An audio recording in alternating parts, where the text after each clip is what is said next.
crees que cada uno de nosotros no merece tu atención? Deberías dejarte alguna puerta. Bienvenidos a Cuarto de Hora, el programa de Canal T.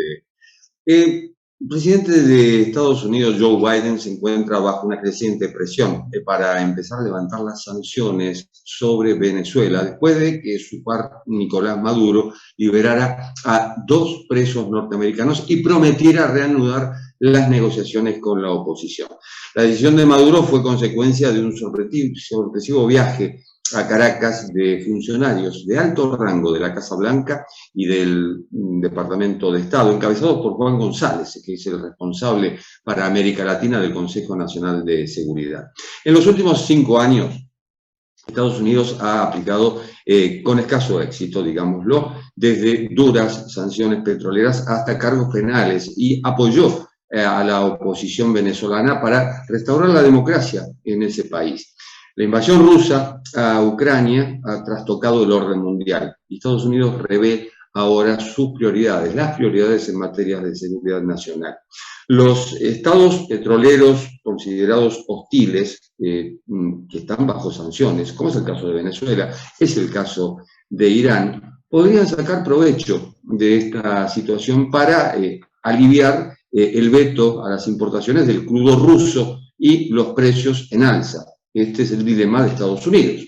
La inflación trepa, se acercan las elecciones de medio término de noviembre, vitales para la segunda parte del gobierno de Joe Biden, y por lo pronto el régimen de Maduro, aliado de Vladimir Putin, aceptó retornar a las negociaciones con la oposición en México, mientras otros 6 norteamericanos siguen presos en Venezuela.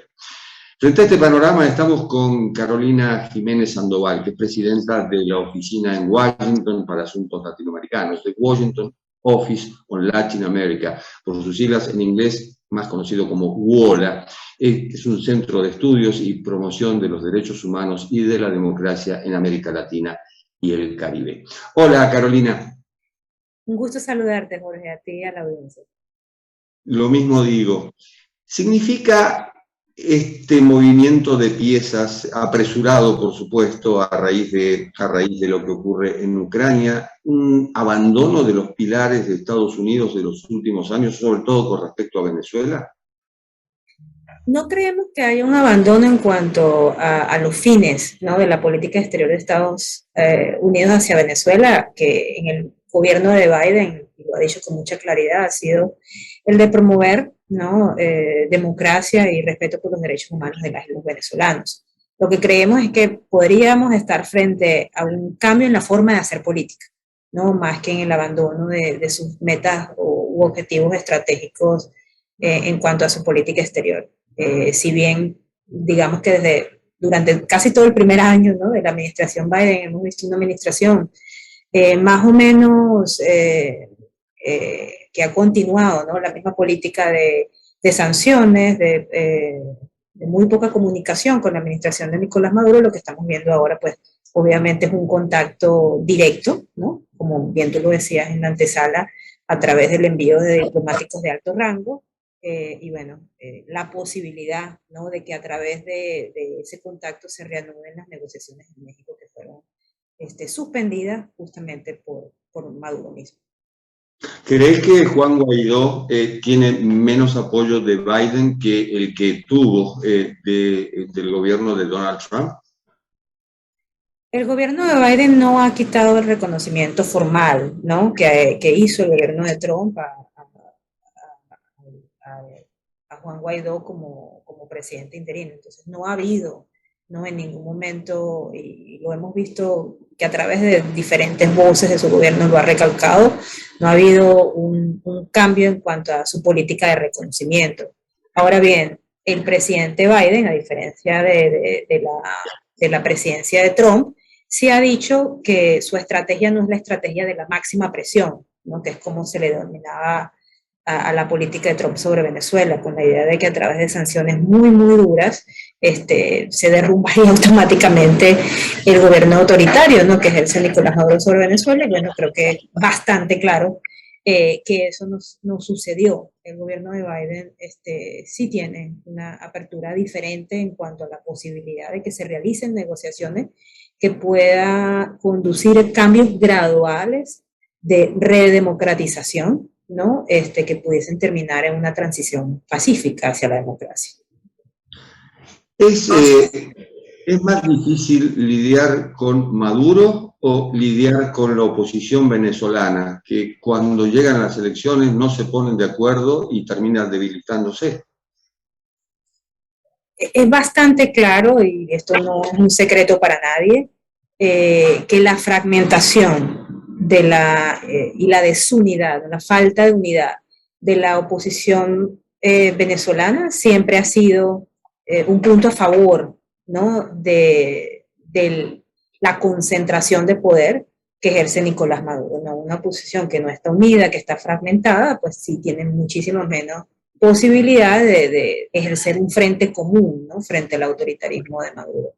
Ahora hay que decir que es difícil, ¿no? Pensar que es más fácil lidiar con Maduro que lidiar con otros actores políticos, pues porque ya sabemos que Maduro representa, ¿no? A uno de los gobiernos más represivos de la región y que además la concentración de poder que ha logrado acumular durante ya muchos años también implica que pueda tomar decisiones como las que tomó, ¿no? El año pasado de suspender el diálogo, las negociaciones en México, sin mayor pérdida de capital político, porque su capital político no es democrático, ¿no? Y por lo tanto no necesariamente presta suficiente atención a las propias necesidades de la sociedad venezolana. Entonces creo que lidiar, ¿no? En general con liderazgos autoritarios es siempre una apuesta con muy pocas certezas, ¿no? Y creo que es lo que le pasa no solo a Estados Unidos, sino a otros países que también están interesados en una solución pacífica a la crisis venezolana, pero que se encuentran con un gobierno que no necesariamente cumple con sus promesas y que pues se retira, ¿no? De los compromisos que inicialmente asume. Hablando de otros países, ¿te parece que la comunidad internacional le ha quitado la lupa a Venezuela? Es una pregunta que nos hacemos siempre desde la sociedad civil, ¿no? Yo creo que hay que reconocer que en años anteriores, tal vez cuando comenzó, por una parte, el éxodo masivo, ¿no? De refugiados venezolanos, hubo obviamente una atención de parte de la comunidad internacional, porque fue muy rápido, ¿no? La manera en la que empezaron a salir miles y miles y miles de personas diariamente y afectó, ¿no? En primer lugar a los países vecinos, pero luego fue afectando a otros países de la región y se extendió, como bien sabemos, a Europa, a Estados Unidos, etc.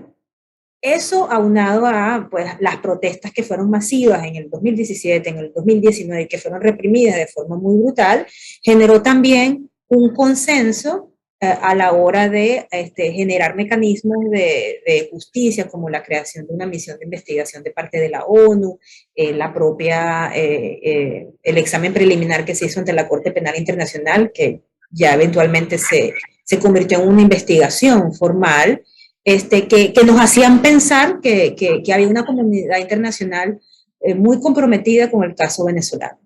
Creo que uno de los grandes problemas que tenemos hoy en día es que no es la única crisis, ¿no? Ni de democracia ni de violaciones graves de derechos humanos. Lamentablemente en América Latina tenemos otros casos que también son de preocupación y a esto pues sumas un contexto geopolítico mundial que en las últimas semanas nos ha dejado a todos pues viviendo una pesadilla, ¿no? Que va mucho más allá del contexto europeo.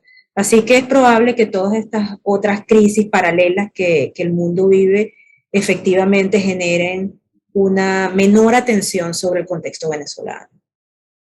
En los tiempos de Chávez existía la regaladera, es decir, a través de los subsidios del petróleo y demás, obtenía apoyo internacional, inclusive en organismos multilaterales. Ahora, se terminó la regaladera, pero no se terminó el apoyo de determinados gobiernos y de determinados sectores políticos al régimen de Maduro. ¿Cómo se explica?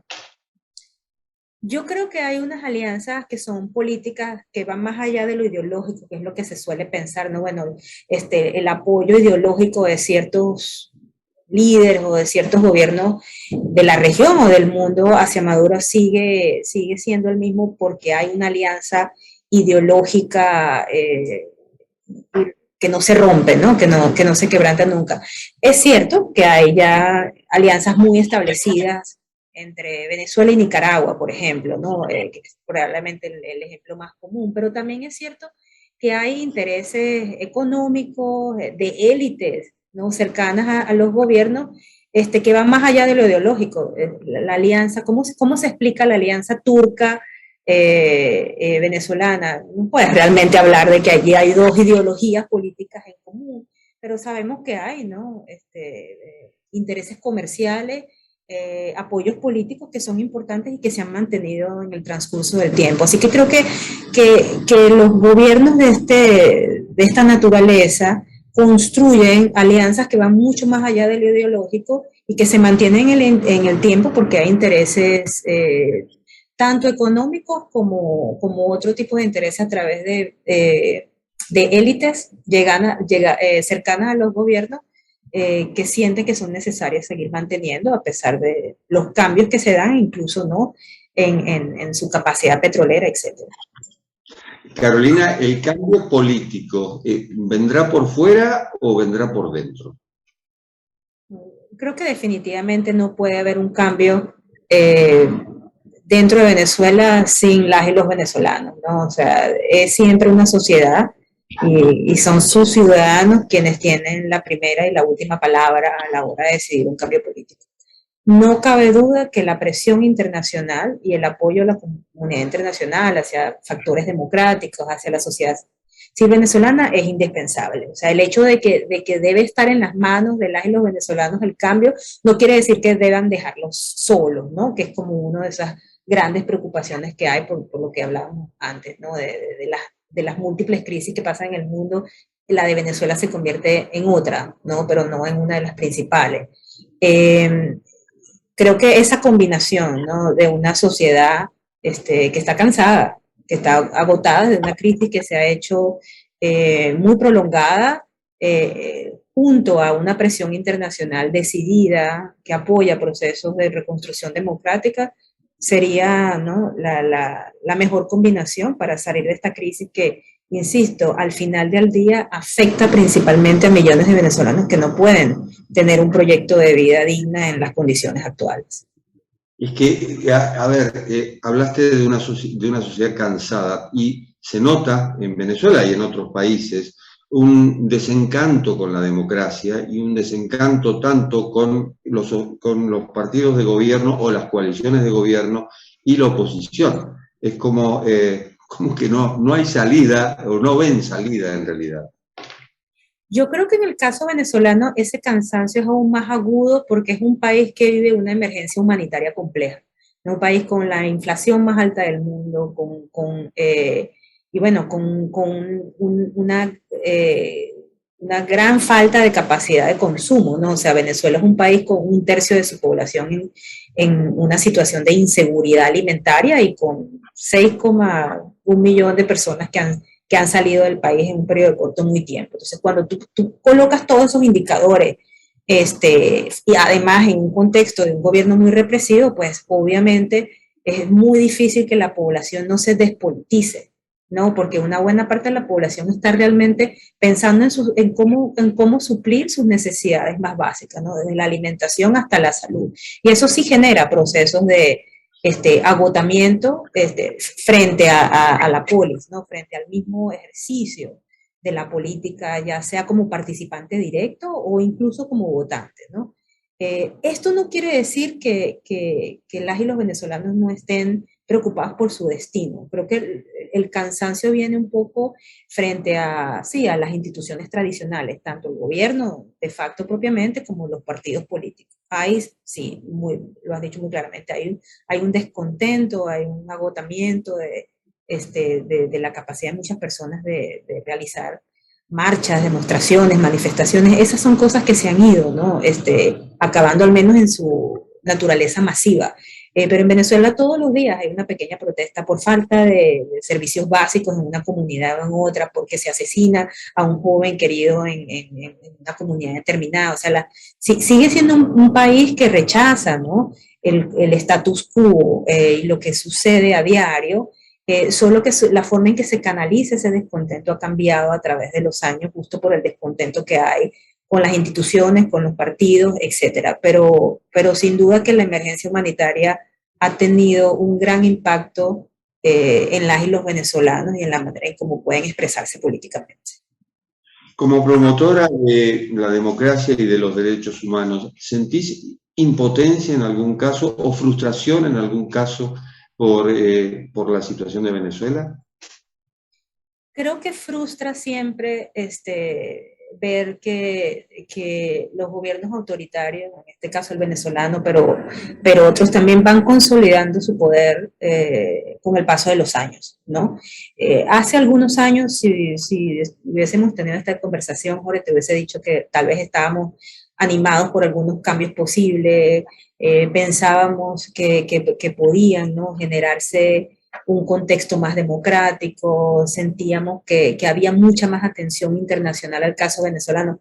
Con el paso de los años hemos visto, pues hay que decirlo, una consolidación del poder del gobierno de Maduro, una cooptación casi absoluta de todos los poderes públicos, el legislativo, el sistema judicial, ¿no?, y una mayor debilidad de la oposición, ¿no?, como alternativa política. Entonces sí, puede ser un contexto frustrante, ¿no?, cuando vemos esos cambios en los últimos, específicamente 2 o 3 años.